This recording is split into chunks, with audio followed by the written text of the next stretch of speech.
I just thought I'd let you be part of my unboxing of my SCAG SFC21 7CV. Here we go. Got my dog to keep me, make sure I'm doing it right. This is Peanut. And I got my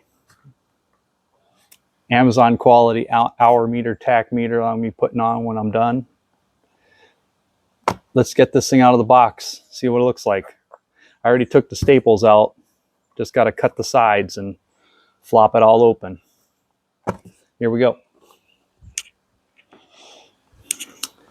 You got to go. You can watch from down here. There you go, baby. It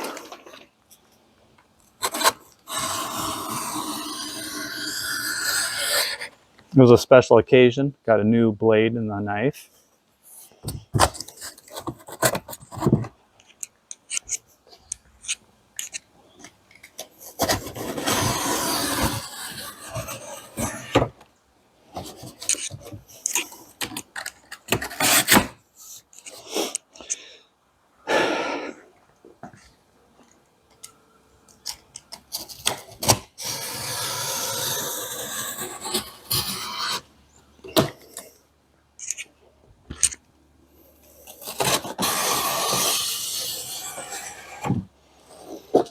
All right, it's funny that side fell first. See what we got here. Not much assembly is required. That's good. I don't know how it looks like there's dirt on the one wheel. I didn't read the instructions online. I think the biggest job is putting the bag on the frame, which I don't really care about at the moment.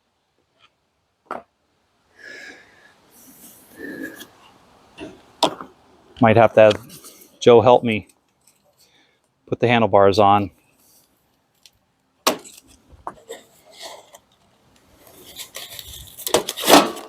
Oh shit. No swearing. Wasn't expecting that. Trying to scratch my nice pretty paint. I don't know. I was going to go over features of this, but I can like do that part later.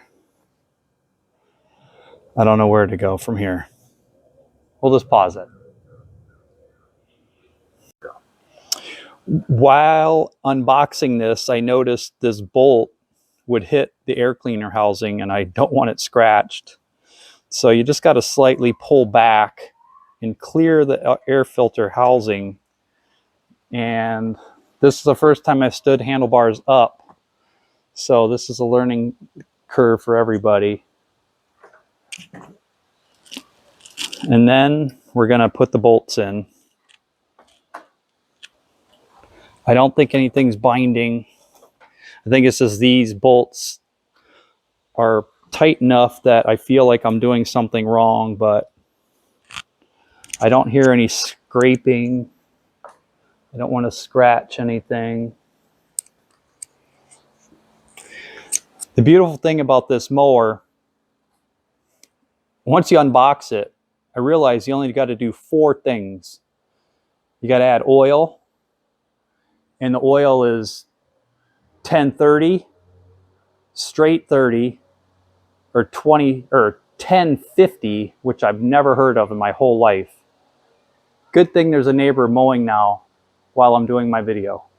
Anyway, we'll just keep going. I'm assuming you're going to hear me fine.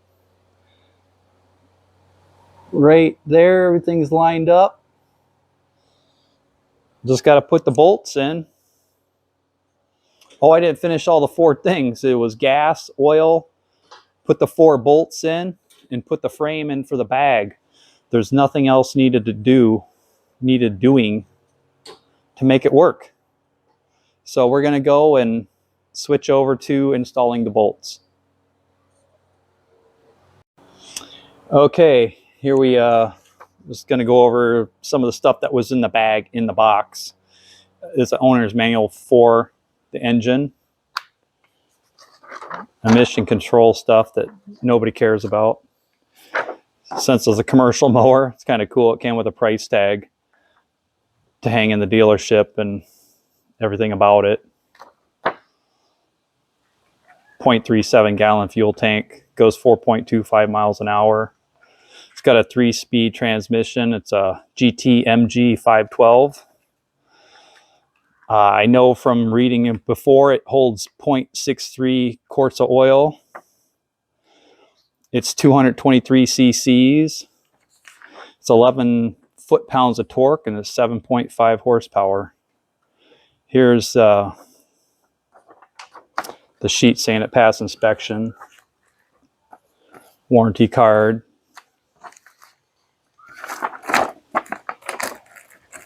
Warranty. The owner's manual. And this I was happy about. Got a sticker for the old toolbox. That was pretty sweet. Here, we'll start putting the bolts in. Here we go.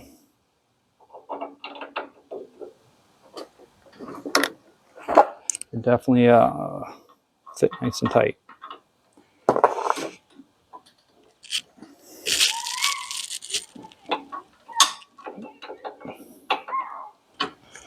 There we go.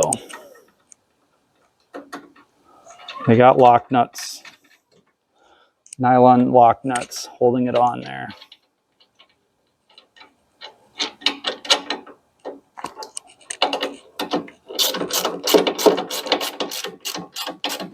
I guess it would have been smart if I used the impact, but it wouldn't have fit in there. Doesn't need to be that tight. It's not a lug nut. I'm not driving it down the highway. Oh, I shouldn't have tightened that down. The other side might be really hard to move. Here, let me switch over to there now that I figured that out.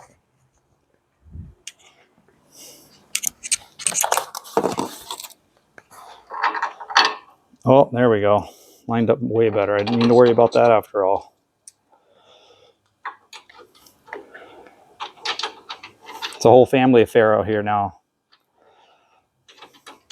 Got my stepson Joey, my wife, the dog Peanut. Everybody's here but Brittany.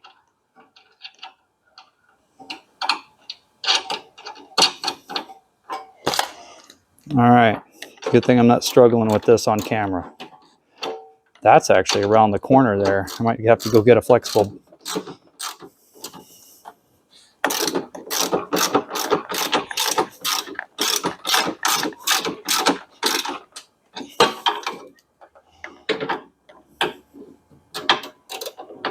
Yep, that's not happening. Need to go get an adapter. Anyway, you know how to put bolts in. You get it. I just got to find a spot for my hour meter I bought from Amazon. I hate to drill holes in my brand new pretty mower, but I really want this on there. All right, next phase. We'll go over some of the controls and functions of the mower. This bail is for the blade engagement. It's got a blade brake clutch. When you see BBC, that's what that stands for. This has a little safety mechanism here. I'll probably be disabling because I don't want to have to push that every time I engage the blades. This is for the transmission engagement. It has a 3-speed transmission that I have yet to learn fully about. It'll be a learn in progress. So this side is for the ground speed. This over here is the choke and throttle. And I'm assuming it turns off when you put it all the way down to the turtle. I actually don't know yet. Never started it. So we covered that. And I said earlier, 2 things that are wrong. I said it was 4 things out of the box that you got to do. There is a 5th thing. You have to take this rope take the knot out of the rope. Now hopefully I can do this quickly and not look like an idiot. Here we go. Because you got to pull a little slack out of the shroud to feed this through. I maybe should have done this off camera, but the struggle is real. Hey, look at that. How much would that go in? Oh, it actually would go in all the way. But I do want it in the holder. So I'll pull enough slack out And let's see, just like that. So that's the fifth thing: gas, oil, bolts, bag assembly, cord on, what do you want to call that? Cord holder. And one reason I bought this mower, where it's from these big fat wheels to go on my uneven property I have. It mows from 1.5 to 4.5 inches. I said earlier this gas tank was a certain size. That was for the 5 horsepower. This is 7.5, and this has a 1 gallon fuel tank. I added a little bit of my motorcycle oil to it already, half a quart. And the oil filter, one reason I bought this, because it has a pressurized lubrication system and a splash oil system. And the oil filter is still empty, so I need to start it, fill up the oil, top off the oil. And this is really cool. It's actually made here in Wisconsin. I'm from Minnesota, but it's made in Mayville, Wisconsin. And let's see, we'll go ahead and throw this thing together. Here we go. Let's see how much I struggle for this. I'm going to try to do it quick. I don't want to make a 20-minute video if I can help it. Hopefully everything just clicks together. Like 1, 2, 3. I never did this in my life, so. Oh, maybe when I bought my Honda, but I bought my Honda in 2001. I haven't bought a, I was going to say I haven't bought a push mower since 2001, but I got the Milwaukee over there I bought last year before I moved, and I bought this big property. I go, oh, I'm going to buy a electric mower and save the planet. Well, that thing is just not up to the task of doing everything I need this mower to do. Did I need a commercial mower? Maybe not. Did I want one? Yep. And I bought it. It should last me the rest of my life.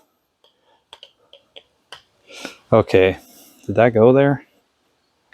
Okay, this goes over here around the bend. Once you get it started, you're gold. It's just getting it started.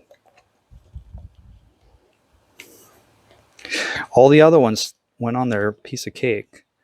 Oh, there we go. Just got to bend it a little bit.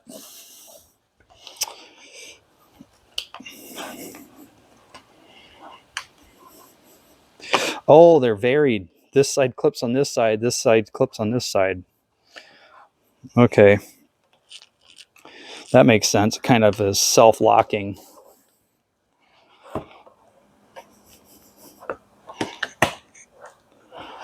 I gotta say, I'm struggling less than I thought I was going to struggle putting this together.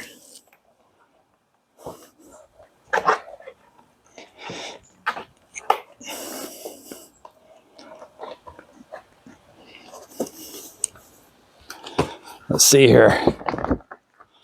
Look at that. First time I ever did it. I actually plan on mulching with this thing.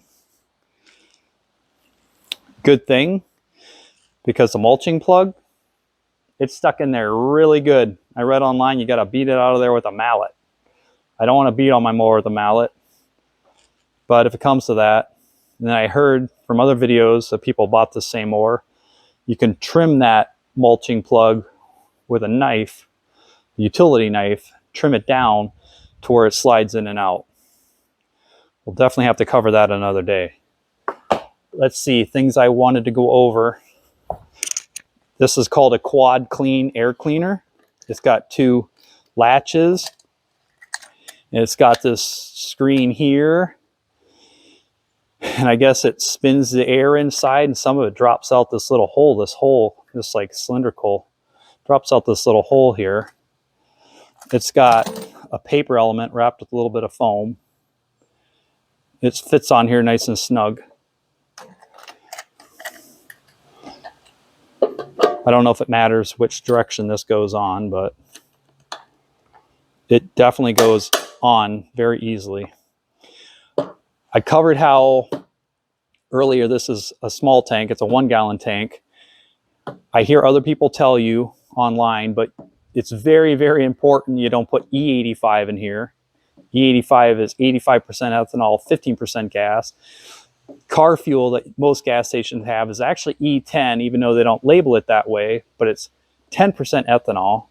All of those are bad for anything air-cooled. Try your hardest to find non-oxygenated, non-ethanol fuel. Luckily, I have a Quick Trip right down the street that sells non-oxy fuel, they call it, non-oxygenated. All that means is no ethanol.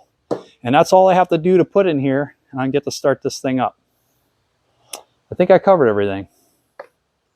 Wonderful. The only thing I've done so far, other than everything you've previously seen, I pulled this like 20 times, and I don't know for sure, but I was hoping I primed the oil pump and filled the oil filter up with some oil so it's not dry starting. But there is lube in the engine because it was all over the dipstick. So it has some kind of pre-starting lubrication from the factory. Turning the gas on for the first time. In the clamp for the fuel lines in the way, I had to pull it really hard to push the clamp out of the way. That's all good. That was a one-time thing. So hopefully it's filling up with fuel into the float bowl. And since it's got a blade brake clutch, I don't think I have to pull these. So I'm going to turn the choke on, and hopefully this isn't embarrassing. Hopefully it starts right up.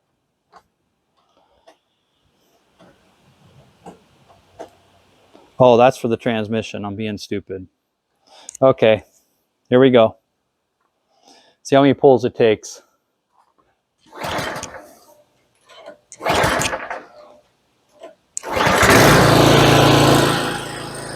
3 pulls.